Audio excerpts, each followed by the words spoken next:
کے لیے وہ چیلنجز اب ان کو سامنا کرنا پڑے گا کہ ہم سمجھتے تھے جب 2018 میں ہم آئے تو بہت چیلنجز تھے. میں تو پہلی دفعہ گورنمنٹ میں تھا اور ہماری ٹیم بھی نہیں تھی، اور اوپر سے ایک تو معاشی کرائسس تھا. کرنٹ اکاؤنٹ ڈیفیسٹ کا مطلب یہ ہے کہ سارا وقت روپے پہ پریشر پڑا ہوا تھا، اور ایک یہ ہر روز دیکھتے تھے کہ اب روپے کو سٹیبل کیسے کرنا ہے. ریزروز ہمارے پاس تھے نہیں. باہر ملکوں نے یہ بالکل اسد نے بات ٹھیک کی کہ جو ہمارے دوست ملک تھے انہوں نے ہمیں بڑے مشکل وقت پہ انہوں نے ہماری مدد کی، جس سے تھوڑی سٹیبلٹی آئی. لیکن بڑا ایک ہر روز صبح پریشر ہوتا تھا کہ اب مارکیٹ کیا کہتی ہے کہ روپے اور اگر نیچے نہ گر جائے تو کیا کریں گے. لیکن اس کے علاوہ ایک پہلے دن سے جو اپوزیشن تھی وہ پہلے دن سے گورنمنٹ گرانے کے اوپر تلی ہوئی تھی. تو جو ابھی اسد نے بھی بات کی کہ دیکھیں کبھی بھی آپ انویسٹمنٹ ایک ملک میں جس کی وجہ سے ویلتھ کریشن ہوتی ہے وہ آ ہی نہیں سکتی جب تک کہ پولیٹیکل انسرٹنٹی ہو. اور وہ پولیٹیکل انسرٹنٹی کریٹ کی گئی ہمارے اگینسٹ پلان کر کے. اور وہ صرف وہ اس لیے نہیں کہ وہ اس لیے نیسسرلی نہیں کہ انہوں نے وہ سمجھتے تھے کہ ان کو پاور میں آنا چاہیے، وہ اس لیے کہ وہ ڈرے ہوئے تھے کہ میں احتساب کروں گا. ان کے اوپر کرپشن کے کیسز تھے. وہ سارا کوشش یہ کر رہے تھے مجھے بلیک میل کرنے کی کہ میں کسی طرح ان کو این آر او دے دوں. اور وہ پہلے دن سے نہ انہوں نے تقریر کرنے دی مجھے. پہلی دن اسمبلی میں نہ وہ تقریر کرنے دیتے تھے، شور مچا دیتے تھے. اور پھر ہر روز وہ کہ جی آج اکانومی گئی تو کل گئی، اور آج گورنمنٹ گئی اور پرسوں گئی. اور پھر وہ فضل الرحمان اپنا دھرنا لے آتا تھا. حالانکہ میں نے اس کو بڑا کہا کہ ہم انٹرٹین کا ہم کوئی روڈ بلاکس نہیں کیے، ہم نے کوئی ایف آئی آرز نہیں کاٹی. میں نے تو اسے آفر کیا تھا کہ ہم تھوڑا کھانا پینا بھی تمہیں دے دیں گے جب تم دھرنا لے کے آؤ گے. اور پھر وہ اور ڈرانے کے لیے بلاول صاحب نے کام پہ ٹانگنے والا ٹور کر دیا گورنمنٹ کرانے کے لیے. کہنے کا مقصد میرا یہ ہے کہ سارا وقت پولیٹیکل انسرٹنٹی کریٹ کی گئی بلیک میل کرنے کے لیے. پارلیمنٹ چلنے نہیں دی. اور پھر یہ ٹائم فریم دی آگے کیا یہ 3 مہینے میں اور 2 مہینے میں گئی. اور سازشیں ہو رہی تھی. وہ مجھے پوری اس کی رپورٹ تھی. پھر جب وہ کووڈ آیا تو وہ شہباز شریف جو بھاگ گئے تھے نواز شریف کے ساتھ، آپ کو یاد ہوگا کہ انہوں نے گارنٹی کر کے عدالت میں ایفیڈیوٹ دے کے اور وہ باہر بھاگ گئے تھے. تو اس نے آنا ہی نہیں تھا واپس کیونکہ اس کا ایف آئی اے کا کیس تھا. بیٹا پہلے بھاگ گیا تھا. ان کو پتا تھا کہ وہ اوپن اینڈ شٹ کیس ہے. جب کووڈ آیا تو ادھر بھی ایک اپرچونٹی نظر آ گئی کہ اگر عمران خان لاک ڈاؤن لگاتا ہے تو ویسے اکانومی بیٹھ جائے گی، لاک ڈاؤن نہیں نکالتا تو ہاسپٹل بھر جائیں گے. تو وہ ون ون سچویشن تھا. وہ بھاگا واپس آیا، منہ پہ وہ لگا کے کمپیوٹر کے سامنے بیٹھ گیا کہ میں اسپیشلسٹ ہوں، میں آ کے ٹھیک کروں گا ملک کو. اور وہ خاقان عباسی نے اسٹیٹمنٹ بھی دی کہ شہباز شریف کو موقع دو، اس نے ڈینگی کے اندر بڑا اچھا کام کیا تھا. تو وہ ایک 3.5 سال کا بڑا انریچنگ ایکسپیرئنس تھا، کیونکہ اتنا چیلنجنگ تھا کہ اس کے اندر میں نے سیکھا بہت کچھ. تو اس میں اکانومی بھی تھوڑی بہت سیکھ گیا، کیونکہ ہر روز ہمارے پاس بیٹھنا پڑتا تھا ٹیم کے ساتھ کہ اب یہ کرائسس ہو گیا اور فلانا کرائسس ہے. تو میں جو چیز سمجھاؤں وہ یہ کہ ہم نے کبھی بھی اپنے ملک میں سوچا ہی نہیں ویلتھ کریشن کا ایکسپورٹس بڑھا کے. یہ ایسٹ ایشین ٹائیگرز ہمارے سامنے نکل گیا آگے. اور وہ مجھے یاد ہے ہر دوسرے دن آتا تھا کہ میں جی پاکستان کو ایشین ٹائیگر بنا دوں گا، کوئی کہتا تھا. لیکن ایشین ٹائیگر تو بنا تھا ایکسپورٹس بڑھا کے. اور پھر چائنا کی بھی ساری جو گروتھ دیکھی انہوں نے کانسنٹریٹ کر کے ایکسپورٹس بڑھائی تھی. مجھے یاد ہے مہاتر محمد سے میں 20 سال پہلے ملا تو وہ مجھے بتا رہے تھے کہ ہم نے باقاعدہ ایکسپورٹس بڑھانے کے لیے پہلے ہم نے الیکٹرانکس کی اس کو کاٹیج انڈسٹری بنایا. گھروں کے اندر ہم نے چھوٹے چھوٹے اسمبلی پلانٹس لگائے. ادھر سے پھر ہم نے ڈیولپ کر کے آہستہ آہستہ وہ $80 بلین کی ان کی پرائمری ایکسپورٹس تھی پہلے ربر یا ٹن کی، وہ ساری انہوں نے الیکٹرانکس کے پورا انہوں نے اپنی اکانومی اٹھا دی. یہاں کبھی کسی نے کوشش نہیں کی. اور خاص طور پہ یہ جو پچھلے 5 سال میں ہمارے آنے سے پہلے آپ ذرا دیکھیں تو صحیح, وہ ابھی گراف جو شوکت نے دکھایا, وہ ایکسپورٹ اسٹیگننٹ تھی. اور ایکسپورٹس اگر آپ کی بڑھ نہیں رہی تو ملک کا کیسے آگے بڑھ سکتا ہے؟ اور وہی ہوتا ہے, تھوڑی سی ہماری گروتھ ریٹ اوپر جانے لگتی ہے, کرنٹ اکاؤنٹ کے اوپر پریشر پڑ جاتا ہے, وہ پھر ہمیں IMF کے پاس جانا پڑتا تھا, اور اسی سائیکل پہ ہم پھنسے ہوئے تھے. تو ہم نے آتے ساتھ ہی پھر جب کوشش کی ایکسپورٹس کے اوپر, اور بڑا زور لگایا ایکسپورٹس کے اوپر, اور پہلی دفعہ ایکسپورٹرز کو بلایا, کانسنٹریٹ کیا کہ ہم کیسے ان کی مدد کر سکتے ہیں. باہر بھی گیا میں, جتنے بھی دورے تھے, تو میری پوری کوشش ہوتی تھی ہم اپنے ایکسپورٹرز کو ساتھ لے کے جائیں تاکہ ان کی کسی طرح ان کی مدد کریں, کہ اس کے بغیر تو کچھ نہیں ہونا تھا. دوسرا ہمارا اثاثہ اوورسیز پاکستانی ہے, کیونکہ میرا انٹریکشن ان سے بہت زیادہ ہے, اور مجھے انہوں نے سپورٹ, جس کو کہتے ہیں فورن فنڈنگ,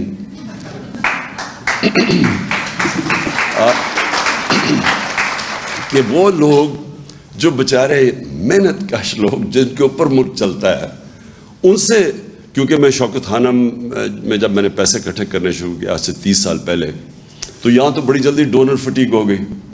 تو میں پھر جدھر پاکستانی تھے دنیا میں, تب سے میرا ان سے ریلیشن شپ ایکچولی میرے پہلے بھی تھی کرکٹ کی وجہ سے, کیونکہ ہم جب کرکٹ باہر کھیلتے تھے تو اوورسیز پاکستانی آ کے سپورٹ کرتے تھے. لیکن جب میں نے شوکت خانم کے لیے پیسے اکٹھے کیے تو میں پھر باہر نکل گیا. یہاں لوگ جو لوگ بڑے پیسے والے تھے وہ باہر سے کہہ دیتے تھے کہ کب وہ آفس میں نہیں بیٹھا صاحب, تو میں تب باہر نکل گیا. تو میرا اوورسیز پاکستانیز نے میری پھر مدد کی. یہ شوکت خانم جو بنا, یہ سب سے زیادہ کنٹریبیوشن اوورسیز پاکستانیز کی تھی, جس کو ہم فورن فنڈنگ آج کل کہتے ہیں.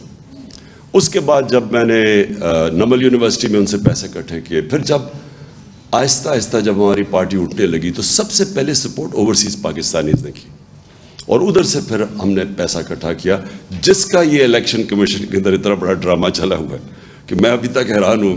انہوں نے رات تو فورن فنڈنگ دیکھ ہی لی ہوگی, جو 5-5.5 ارب روپے آ گیا 3 گھنٹے کے اندر. تو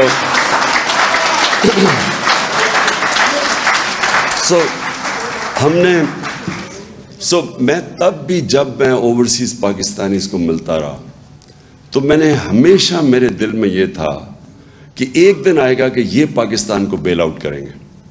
IMF نہیں کرے گی, فرینڈلی ملک نہیں کریں گے, یہ کریں گے بیل آؤٹ. کیونکہ ان کے پاس جو پیسہ اس وقت, جو ڈالرز پڑے ہیں, اگر ہم صحیح معنی میں اس کو ہم ٹیپ کر لیں, اور ہم نے کیا, ریمیٹنس میں ہم نے بڑا زور لگایا, اور ریکارڈ ریمیٹنسز آئیں, اور ایکچولی اس کی وجہ سے ہم بچے رہے, کیونکہ انہوں نے 31 یا 32 ارب ڈالر بھیجا باہر سے, کبھی اتنا پیسہ نہیں آیا تھا. اور یہ بھی تھوڑی سی ایفرٹ کی تھی ہمیں, کیونکہ ہم اتنے اور پرابلمز میں پھنسے ہوئے تھے. اب جو میں سمجھتا ہوں کہ یہ جو اب صورتحال جس بھی گورنمنٹ کو ملے گی, اس کو بڑا out of the box thinking کرنی پڑے گی. یعنی اس کو پاکستان کو ایسے چلانا پڑے گا جو اب تک ہم نے پاکستان کو نہیں چلایا. ہمیں اب وہ سٹیپس لینے پڑیں گے جو اب تک ہم نے وہ سٹیپس نہیں لیے. ہمیں پہلے سے, اب جو میری شوکت سے کل بات ہوئی تھی, اب پہلے سے ہمیں وہ تیاری کر کے آنی پڑے گی جو ہم نے 2018 سے پہلے نہیں کی. وہ کر بھی نہیں سکتے تھے, کیونکہ ہمیں پہلی پریزنٹیشن تو ملی جب میں پرائم منسٹر آفس میں تھا, تو مجھے تو پہلی دفعہ پتہ چلنا شروع ہوا کہ وابڈا میں کتنا حالات ہے, تو پینشنز اب کدھر تک پہنچ گئی ہیں. مجھے تو آئیڈیا ہی نہیں تھا ان چیزوں کا. میں وہ دیکھ رہا تھا کہ جب جو بائیڈن جب پریزیڈنٹ بنا, تو 2.5 مہینے پہلے پریزیڈنٹ جب الیکٹ ہوا اور آفس میں گیا, 2.5 مہینے پہلے اس کو پریزنٹیشنز ہر ڈپارٹمنٹ نے دی. تو ان کی پوری ٹیم کی تیاری تھی, جیسے انہوں نے آفس سنبھالا تو ان کے پاس پوری سارا سمجھ تھی کہ کون سی ایریاز میں کیا انہوں نے کرنا. تو میں تو جب پہلی دفعہ آفس میں آیا, تو پہلی دفعہ مجھے پریزنٹیشنز ملی کہ یہ جی کرنٹ اکاؤنٹ ڈیفیسٹ کتنا ہے, تو فلانا یہ ہے. تو اب ہم نے فیصلہ کیا کہ ہم اب پوری اپنی اکنامک ٹیم بنائیں گے, اور وہ صرف یہی نہیں کہ اسیس کرے گی, لیکن اب وہ out of the box thinking کیا ہے. اور میں یہ کیوں کہتا ہوں کہ دیکھیں, یہ تو کوئی اکنامکس نہیں ہے نا کہ آپ قیمتیں بڑھاتے رہیں اور پیسے اکٹھے کرتے رہیں. یہ تو کوئی, اس میں کوئی جینیس نہیں چاہیے. وہ تو MQM بڑا اچھا پیسہ اکٹھا کر لیتی تھی بھٹا لے کے, وہ تو لوگوں کو پیسے بڑھا دیتے تھے نا, وہ جو دکاندار تھا وہ اپنی قیمت بڑھا دیتا تھا اسے جب پیسے لیتے تھے. تو یہ تو کوئی اکنامکس نہیں ہے. اکنامکس یہ ہے کہ ابھی ثاقب شیرانی نے بڑی اچھی بات کی کہ دیکھیں سب سے پہلے آپ فیصلہ کریں کہ آپ نے اپنے انسانوں کو پروٹیکٹ کرنا ہے. آپ کا جو سب سے ونربل سیکشن آف پاپولیشن ہے اس کو آپ نے کیسے بچانا ہے. اور یہ دو پارٹیز یہ انہوں نے جو کیا 4 مہینے کے اندر, اس سے واضح ہو جانا چاہیے کہ ان کے ذہن میں کبھی بھی انسانیت ان کے ذہن میں نہیں آئی. ان کا صرف ذہن ہوتا ہے کہ پیسے کیسے بنانے اور کرسی پہ کیسے بیٹھنا اور اس کا فائدہ کیسے اٹھانا. اگر یہ کرتے تو آپ مجھے یہ بتائیں کہ یہ 90s میں ان کی پارٹنرشپ چوروں کی لگی ہے اکٹھی. 90s سے یہ باریاں لے رہے ہیں. پچھلے 62 سال میں 30 سال یہ دونوں خاندان پاور میں رہے ہیں. کب انہوں نے انسانیت کی فکر کی؟ یہ جب آئے ہمارے سامنے, دیکھتے دیکھتے پہلے ہندوستان ہمارے سے آگے نکلا, پھر اس کے بعد بنگلہ دیش آگے نکل گیا ہمارے سے. ہمیں جو یاد ہے, مجھے تو ابھی بھی یاد ہے جب بنگلہ دیش بنا تھا, بلکہ میرا وہ آخری جہاز آیا تھا ڈھاکہ سے, اس کے بعد ملٹری آپریشن شروع ہو گیا تھا ایسٹ پاکستان میں. تو مجھے تو وہ بڑی اچھی طرح یاد ہے وہ جو سارا ٹائم تھا. تو مجھے یاد ہے کہ جب وہ بنگلہ دیش علیحدہ ہوا اور بنا, ایسٹ پاکستان ٹوٹا, تو خوشیاں بنائیں گی.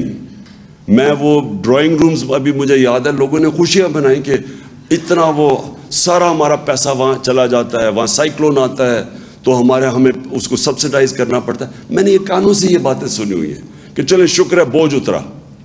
90s میں وہ آگے نکل گیا ہمارے سے, بنگلہ دیش ہمارے سے آگے نکل گیا. تو یہ دو پارٹیز جب آئیں, ان کی دولت اوپر چلی گئی, ملک کے قرضے بھی بڑھ گئے, اور ملک کے اندر کبھی کوئی لانگ ٹرم پلاننگ نہیں ہوئی. آج چائنا کا سب سے بڑا سکسیس کیا ہے, وہ 15-20 سال کے پلانز بنائے ہوئے ہیں. یہاں اگر لانگ ٹرم پلاننگ ایک ہی چیز میں ریفلیکٹ کرتے تھے, انہوں نے کبھی ڈیمز نہیں بنائی. انہوں نے یہی نہیں سوچا بجلی بنانے کا کہ ہمیں فیول نہ امپورٹ کرنا. ایکسپورٹس بڑھ نہیں رہی تو ہمیں تو پہلے سے ہی سوچنا چاہیے تھا کہ وہ ہم بجلی اس چیز پہ بنائیں جو ہمیں امپورٹڈ فیول پہ نہ ہو.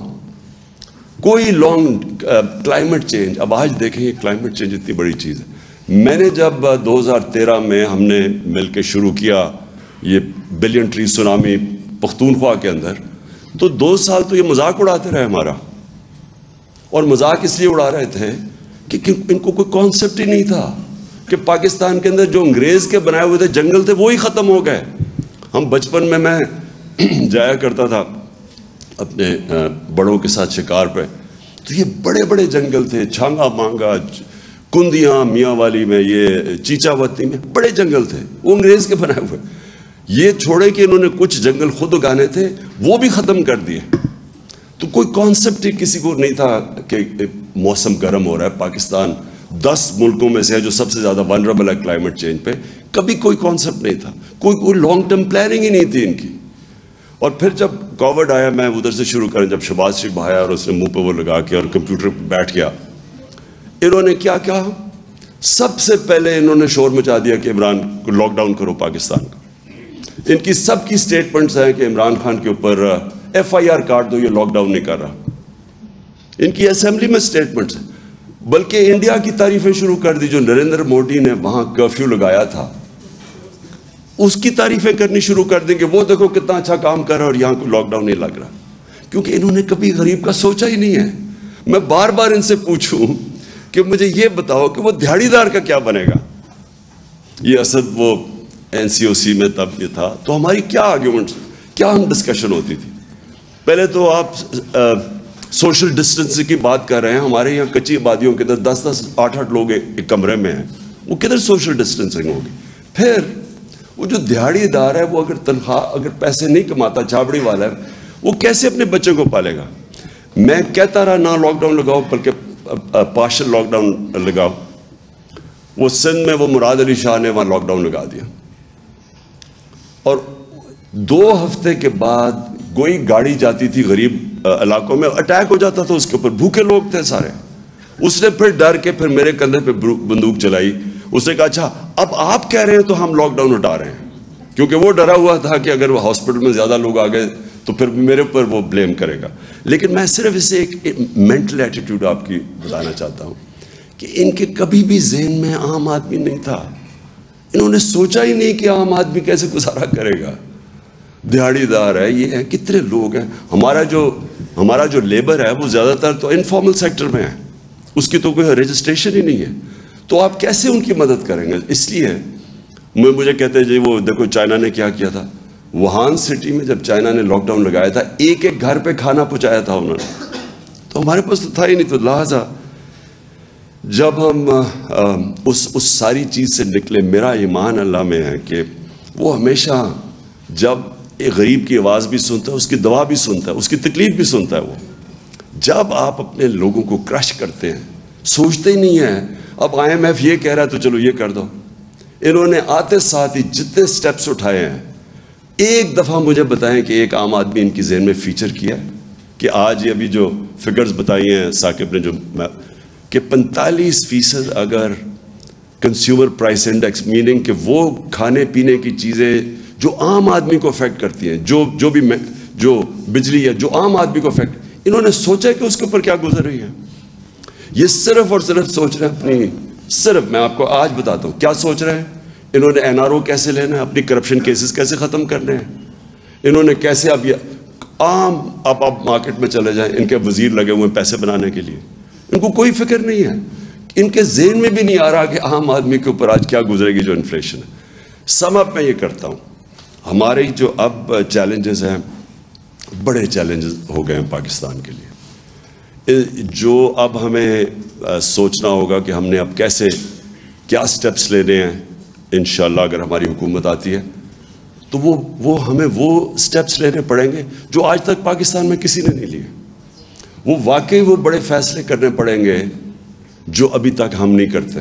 ہم کسی نہ کسی اپنی گورنمنٹس بچانے کے لیے پیچھے ہٹ جاتے ہیں.